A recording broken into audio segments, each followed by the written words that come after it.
to hear from you that the Philippine economy will take off this year. Your optimism for tangible improvements in the Philippine employment rate and business confidence.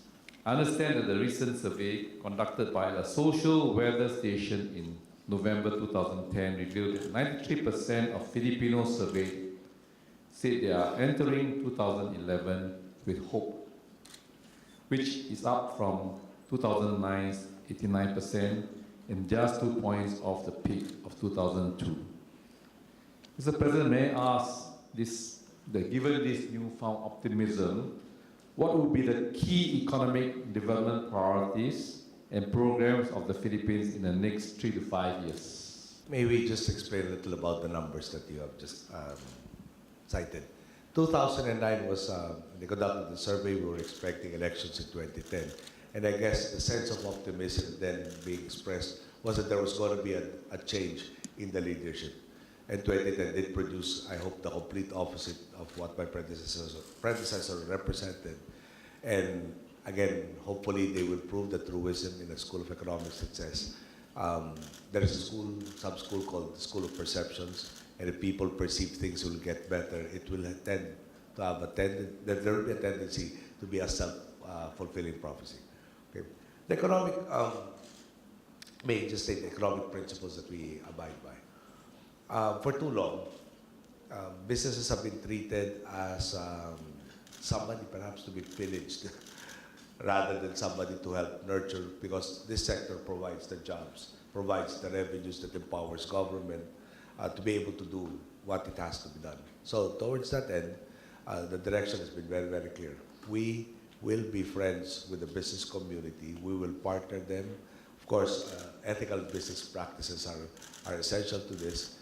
Seeing them as partners for the growth that we want to achieve. So towards that end, we have been trying to minimize the red tape that really burdens a lot to the community. For instance, there was I use this example a lot. We keep it in mind. There was a road that not too big a road. No? It was 82 kilometers in length. It wasn't even going to be built. It was just going to be rebuilt.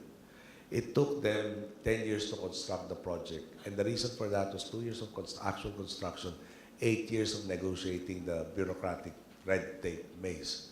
So we are committed, for instance, in this private-public partnership program for the proposals to be adjudged whether necessitating approval or disapproval within 6 months, which means that we have gone through the entire regulatory process. We want those that are ready to partner with us to be facilitated in gaining profits for their entities and thereby gaining, ensuring their continued stay in our country and being partners in providing the jobs, which was our first campaign promise. We are also, the private-public partnership program also envisions to provide the infrastructure necessary to fuel the growth that we do need. There is such a dearth, and if we rely on government services, in time we will be able to provide all of these needs. But the in time portion might indicate generations rather than years. Now, we had a launch of this PPP program last year. We got 700 interested parties to attend to it. We were expecting 300. We expect to bid out the first 5 by the end of this month, and the 7 of the 12 priority for this year before the year ends. Okay. This frees our national budget to address the social concerns that are still existing in our country. The idea being, we will not rely on a trickle-down approach to alleviating poverty in our country, but we will be applying more and more direct interventions by the state to alleviate the conditions and the plight of our poor. Let me just check my notes in case I've forgotten other aspects.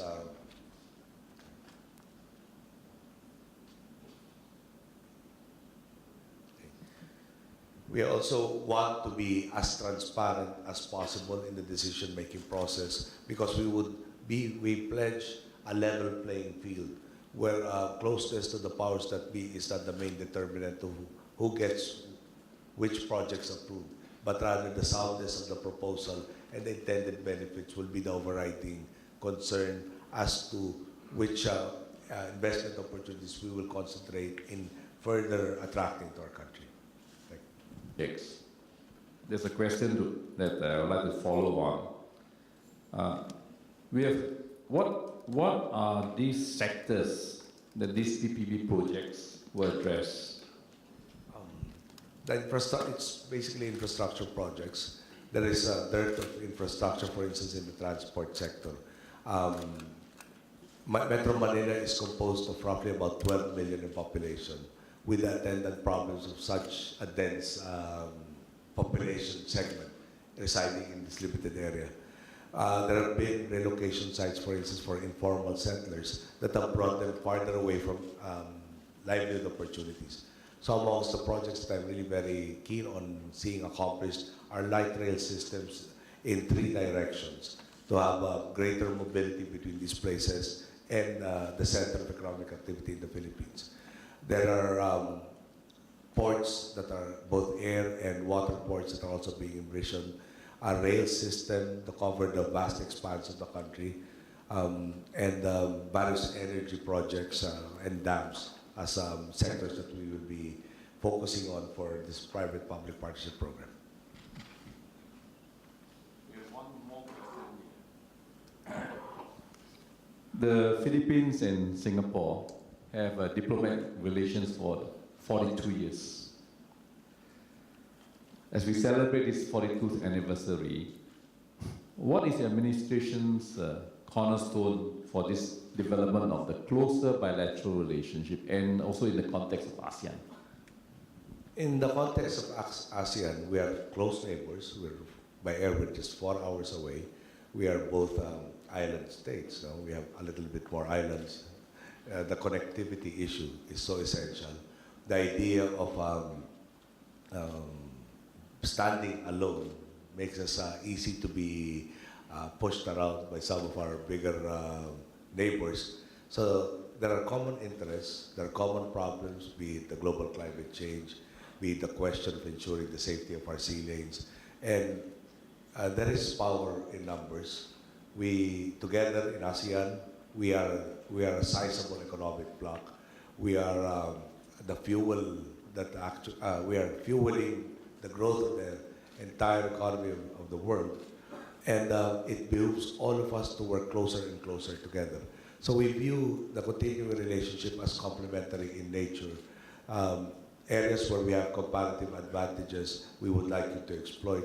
And areas where you have the comparative advantage, we would like to be able to benefit from this advantage that you possess.